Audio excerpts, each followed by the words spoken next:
This video is a guide to the studying of the poem Penguin on the Beach by Ruth Miller. The poem is part of the Grade 12 IEB English Home Language curriculum for 2020 to 2022. Pause a moment to consider the photograph selected for the opening slide. As you can see, it's a lone penguin walking away from the ocean. Later in the video, you'll be asked to consider whether this image effectively conveys the central meaning of the poem. The poet is the South African Ruth Miller, who died in 1969. Not much is known about her, apart from the basic facts including her dates of birth and death, and a little about her education and career. Fellow South African wordsmith Lionel Abrahams wrote the following about Ruth Miller's poetry. Her art yielded a number of what must be among the most moving poems in this literature. Their force arises from her eloquence in praising aliveness and loveliness and protesting the mortal predicaments of both humankind and animals. When you've studied the poem, come back to the last sentence of this quote and consider whether this is an insightful comment about the subject matter, that this poem does indeed eloquently praise aliveness and loveliness, while at the same time protesting the mortal predicaments of both humans and animals. You'll find the text of the poem on page 77 of your anthology. As you can see, the poem consists of 8 stanzas with 3 lines per stanza, and there is no formal rhyme scheme. Follow along as I read the poem to you, highlighting any words or phrases that strike you. Penguin on the beach, stranger in his own element, sea casualty. The castaway mannequin waddles in his tailored coattails.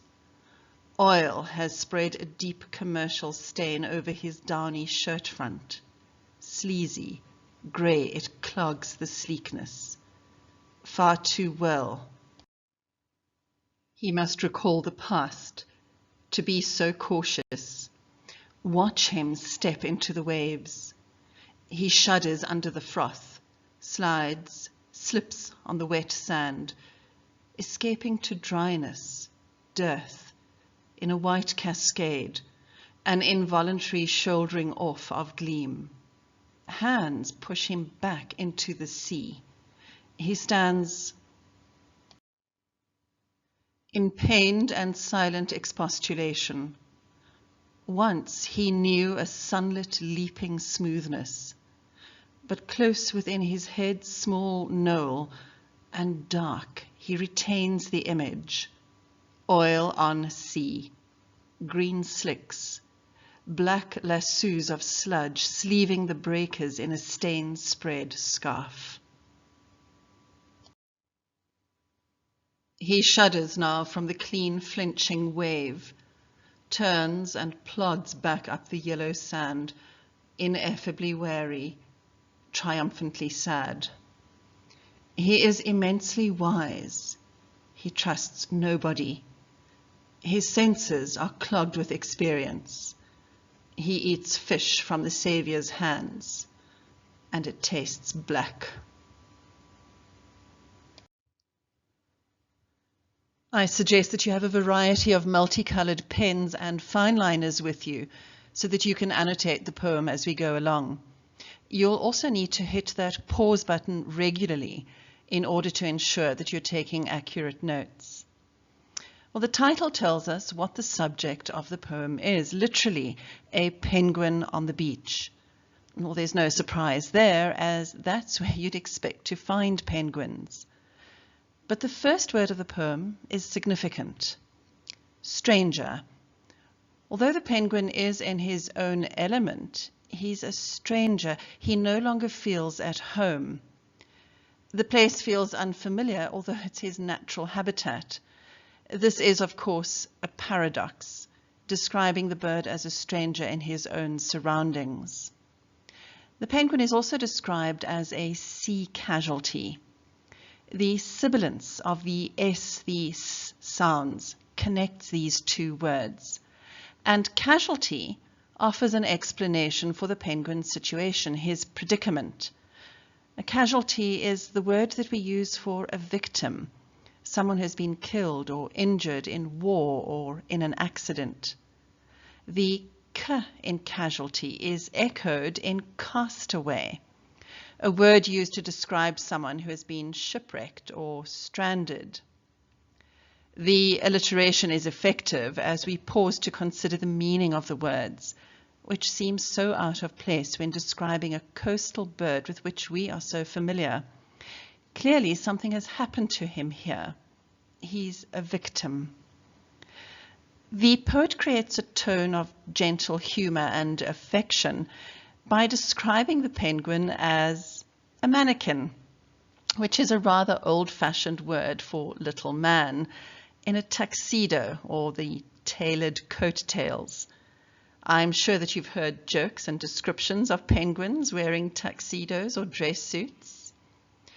There's more unexpectedness with the choice of verb in line 3. Waddles. We expect a well-dressed man to stride, not to waddle. You'll note that the bird is described in human terms. This makes it easy for the reader to empathize with the bird. The last word in this stanza is the first word of a new sentence, yet the poet has chosen to place it on its own at the end of line 3. Oil. It's a harsh, monosyllabic word intruding into the stanza. And this is the first indication to the reader as to what has happened to this penguin, what has made him a casualty, a victim. The word stands out, emphasizing that the penguin has been displaced by pollution. And you should remember what enjambment is. It's the incomplete syntax at the end of a line, where the meaning runs over from one poetic line to the next without end punctuation. In this enjambment, the word oil usually portrays how the oil has spread into the ocean as it spreads over 2 stanzas. The placement pulls together all the information in the first stanza, and we understand why the penguin is a sea casualty, a castaway, and a stranger in his own element. It also leads the reader towards stanza 2, which describes the physical effects of the oil spill on sea life. The second stanza continues from the word oil at the end of line 3. The stain on the bird is literal and figurative. He has literally been marked by oil pollution. And the poet continues the comparison of the suit. The penguin's white shirt front has been spoiled by the residue of the oil. And note the adjective downy. These are fine, soft feathers. But the bird has also been figuratively marked. Man's insatiable desire for fossil fuels have irrevocably changed his environment and worldview. The penguin has been cleaned of the oil, but its memory will remain. This picture shows the immediate aftermath of one of the worst environmental disasters in the world, the BP Horizon Deep oil spill in the Gulf of Mexico. This is what humans do to the world in their quest to make money from oil. The stain of these commercial ventures does indeed run very deep. Consider the connotations of the word sleazy in line 5. Someone who is sleazy is disreputable, not trustworthy. It emphasizes the moral degradation and sordidness of human society. And the penguin's former sleekness is clogged by the commercial stain. Clog is also a word with negative connotations. Although he's been rescued and cleaned of oil physically, this stain of humanity remains. His white, downy feathers are now grey and clogged. He probably looked something like this before he was rescued. Cape Town students are all too familiar with this scene, the natural beauty of Table Mountain in the background, and the result of sleazy commercial accidents that affects the animals and plant life of the area in the foreground. The stanza ends with enjambment. Far too well, the penguin will remember what has happened to him. Line 7 continues directly from line 6. Far too well he must recall the past to be so cautious. The poet comments on the penguin's behavior. He is so cautious because he remembers his immense suffering from the past. And note the use of the adverb so in line 7. This word indicates the degree of caution exercised by the penguin. Always pay attention to the punctuation in a poem. At the end of line 7, you'll note the colon. This colon has an introductory function indicating the reasons for the penguin to be so cautious, which will follow. The speaker addresses the reader by giving us a direct instruction to watch the penguin as he steps into the waves. It's a way of involving the reader in the scene that is being described. And one would expect a penguin to re-enter the water quickly and enthusiastically, but he doesn't. This is part of the stain that humanity has left on him. Water, the penguin's home, has become a threat. His response has become unnatural. He shudders, slips, and slides. This shows his reluctance, his lack of ease, his fear. And the sibilance of these sounds is worth noting. And as you can see from the enjambment from line 9 to 10, the penguin chooses to escape from the wet sand to dry land. The penguin makes an unusual choice. He turns away from the sea, his source of food, and chooses to move towards dry land. The decision is described as escaping. He can't trust the sea anymore. And the use of the word dearth here is noteworthy. The penguin chooses dryness, a lack of food, rather than take his chances in the ocean. The waves close to the shore are a froth, a white cascade of water. Look at line 11. Involuntary implies that the bird's movement is instinctive, automatic. And the penguin is described as shouldering off the gleam, shuddering as he feels the shiny water. The depth of distrust runs so deeply. The penguin's reactions to the water are still influenced by the memory of the oil spill. Line 12 tells us that there are humans on the beach trying to get this penguin back into the water. The hands push him back into the sea. Of course, human rescuers will do this after penguins have been rescued and cleaned. His unwillingness to go into the water prompts his rescuer to force him. He has to be pushed. You can't blame the bird. He won't be able to distinguish between the humans who help him and the humans who hurt him. The last two words of the stanza emphasize his isolation. He stands alone in confusion. Stanza 5 illustrates how the penguin responds to the hands pushing him into the sea. Because the penguin cannot speak or complain, he simply expresses his unease in a painful and silent stance. This emphasizes his weakness and vulnerability. Expostulation is the noun form of the verb expostulate, meaning an attempt to reason with someone in an attempt to dissuade them. His expostulation is both pained and silent. He is not vocal about his dissent, but he stages a refusal regardless. He is distressed by the prospect of returning to the ocean. In line 14, we see that the penguin's perception of the water has changed. Once it was a sunlit, leaping smoothness. These words are associated with ease, joy, pleasure, and delight. The rhythm of this line mimics the penguin's smooth movements through clear, unpolluted water. And this is in stark contrast with the next few lines. The word once denotes the passage of time, and the verb knew is in the past tense. This carefree time is just a memory for the penguin.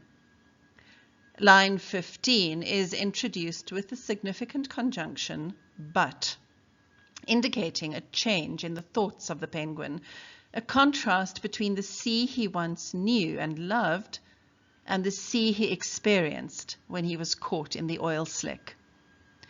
His dark thoughts are kept close in his round head, the head that is in the shape of a knoll, a rounded hill. The addition of "and dark" at the end of this is deliberately ambiguous.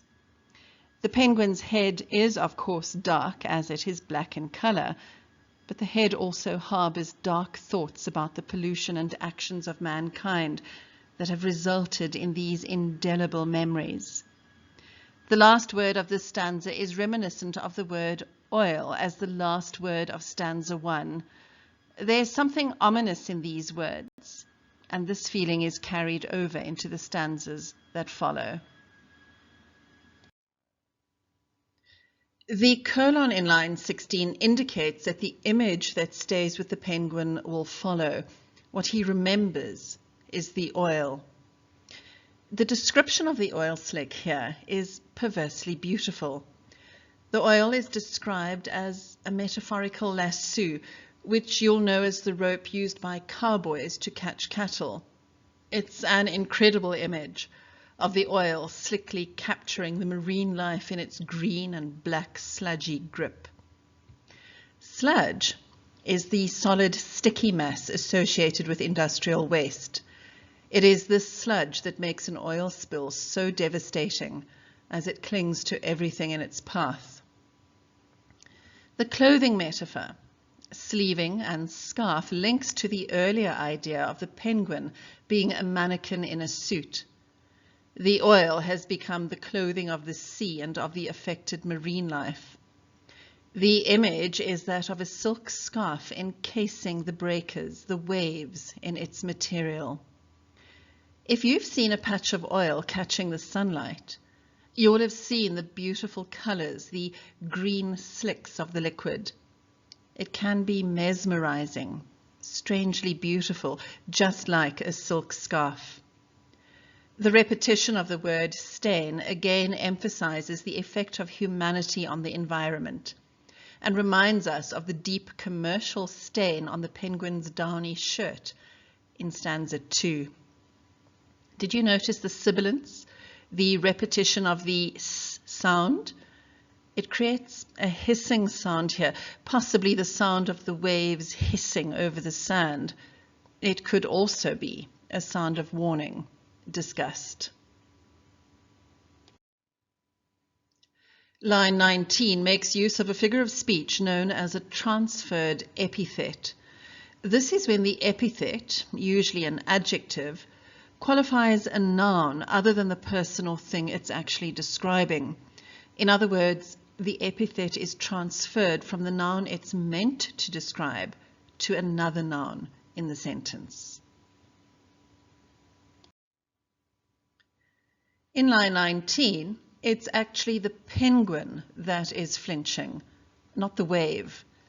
To flinch means to start suddenly, to move back in fear in order to avoid something. The poet uses this technique to emphasize the memory carried by the penguin, the oil on the sea from line 16.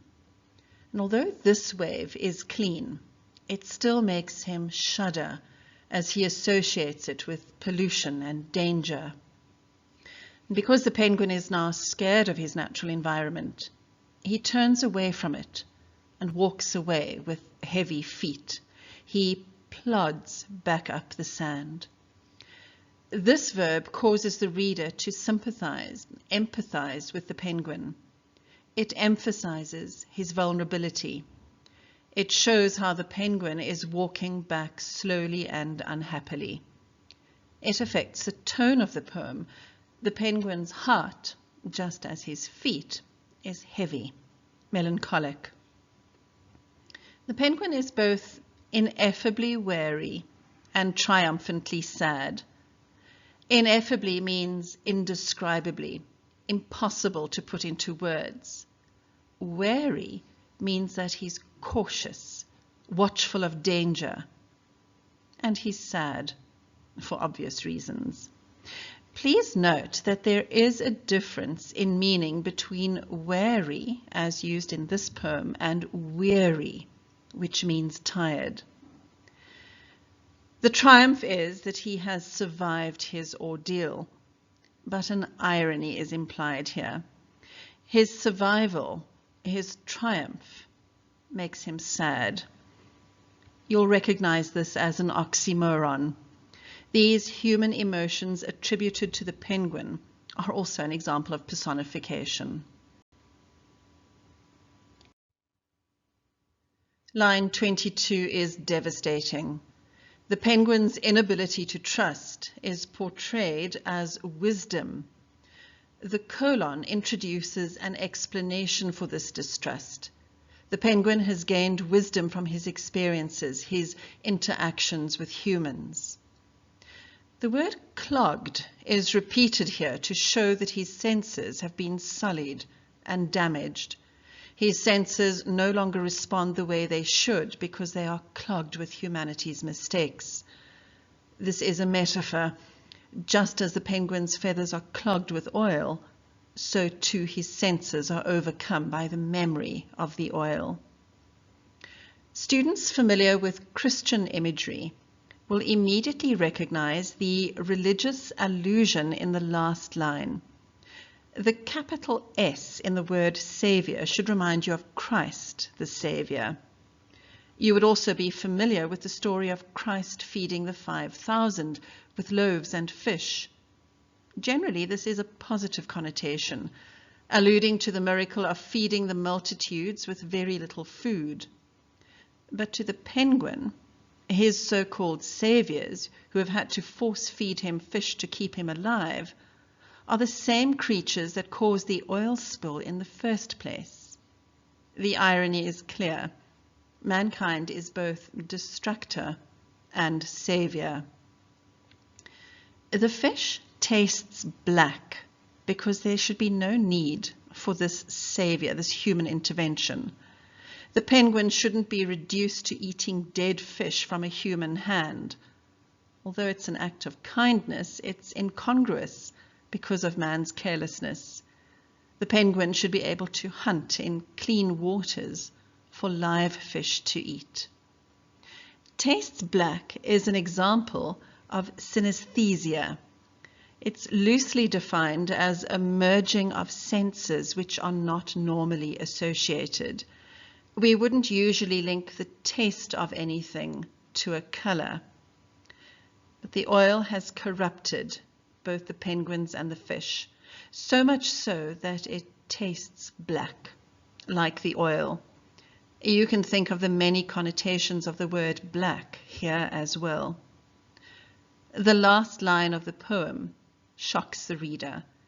The speaker assumes that the reader will understand the allusion to the parable and that they will be struck with the image of how God's gifts, God's creations, are being polluted and destroyed. You'll remember the illustration on the opening slides. Do you think that this picture conveys the meaning of the poem, this lone penguin walking away from the sea? Or would you have chosen something like this, that shows the effects of the pollution more graphically? As always, I suggest that you answer a few questions so that you can check whether you've got a good understanding of the poem. Before you start with the formal questions, make sure that you understand these figures of speech, all of which are used in the poem. You should be able to define each figure of speech, identify its use in the poem, and discuss the effectiveness of each of them as used by Ruth Miller. Here are the 5 questions for Penguin on the Beach. For all literature questions, your answers should be rooted in the text.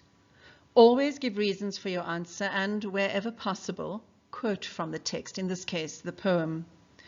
I advise you to pause the video here so that you can try writing the answers for yourself. It's only in the writing that you will realize whether you have a handle on the text or not. And when you see the answers, they'll appear logical to you, but you will have lost out on some good assessment practice by skipping the writing part. Seriously, guys, take the time to do it yourselves. Yeah, well, I probably wouldn't have done it either, so let's get to the suggested answers. In the first question, you need to make the connection between the own element and the sea, and why the penguin no longer feels safe there. Note how quotes from the poem have been embedded in the answer. Obviously, when you do this, you have to use quotation marks. Also note how, when you change the direct quote from the poem, you indicate those changes with square brackets. And when you quote more than one line, indicate the line break with a forward slash. And for poetry, it's advisable to indicate the line number as well.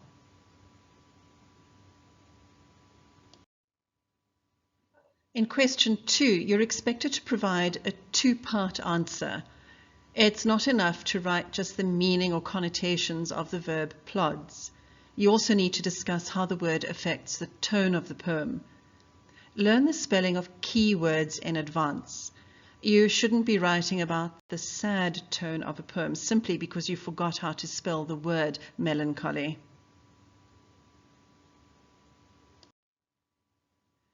It's vital that you know your figures of speech and that you've revised them thoroughly before assessments. I suggest a 3-step approach to this kind of question. Firstly, identify the figure of speech. This one is an oxymoron. Secondly, explain how the figure of speech has been used in the specific question. Here, you should refer to the words from the text and what they mean. And when discussing oxymorons, a good word to use is juxtaposition. Thirdly, discuss the effect of the figure of speech, how it affects the mood and tone of the poem. A tip: it's usually easier to argue that a figure of speech, which has been carefully selected by the poet, is effective, even if you don't quite understand the connections. When asked about the final line of a poem, you should refer closely to the words in that particular line and how it links to the meaning of the poem as a whole.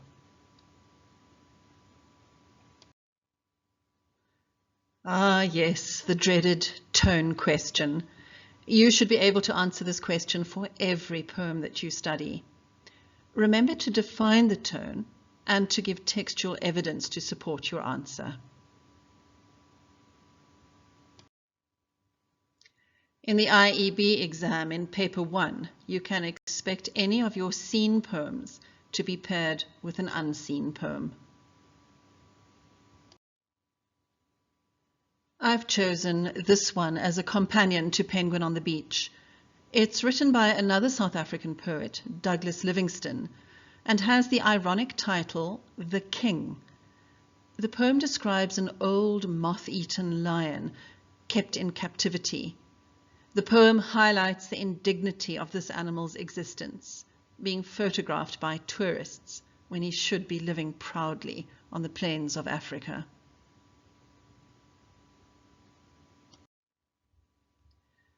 To see the king of the jungle reduced to this kind of condition is heartrending and man-made. I am sure that you can see the connection between this poem and Penguin on the Beach, in which Ruth Miller has conveyed beautifully her anger about human beings and how they are so destructive of their natural environment. She does this through putting herself in the position of the penguins that are affected by oil spills. As readers of the poem, we should be challenged too about this wanton destruction of our planet.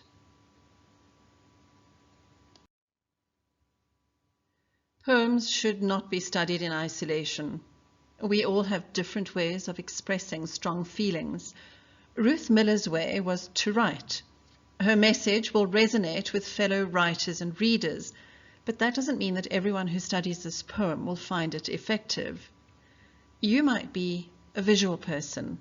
If that's the case, then you might argue that a picture of an oil-soaked penguin is a far more effective way to convey horror and disgust at the way we are polluting our world. Or you might be more moved by the cleverness of the graphics in this sandcob poster, with a caption advising us to see the reality before it's too late. SANCOB is the acronym for the South African Foundation for the Conservation of Coastal Birds. They do fabulous work on a shoestring budget. Maybe this poster will be a call to arms for you. Either way, whether it's the poem, a photograph, or this poster, I hope you've asked yourself what you can do to assist the plight of seabirds. Who knows? There might be a Greta Thunberg amongst you.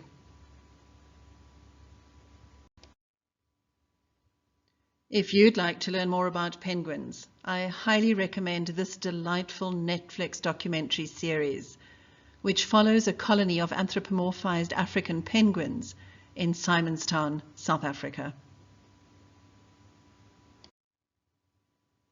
There you go. Another poem for your final exams done.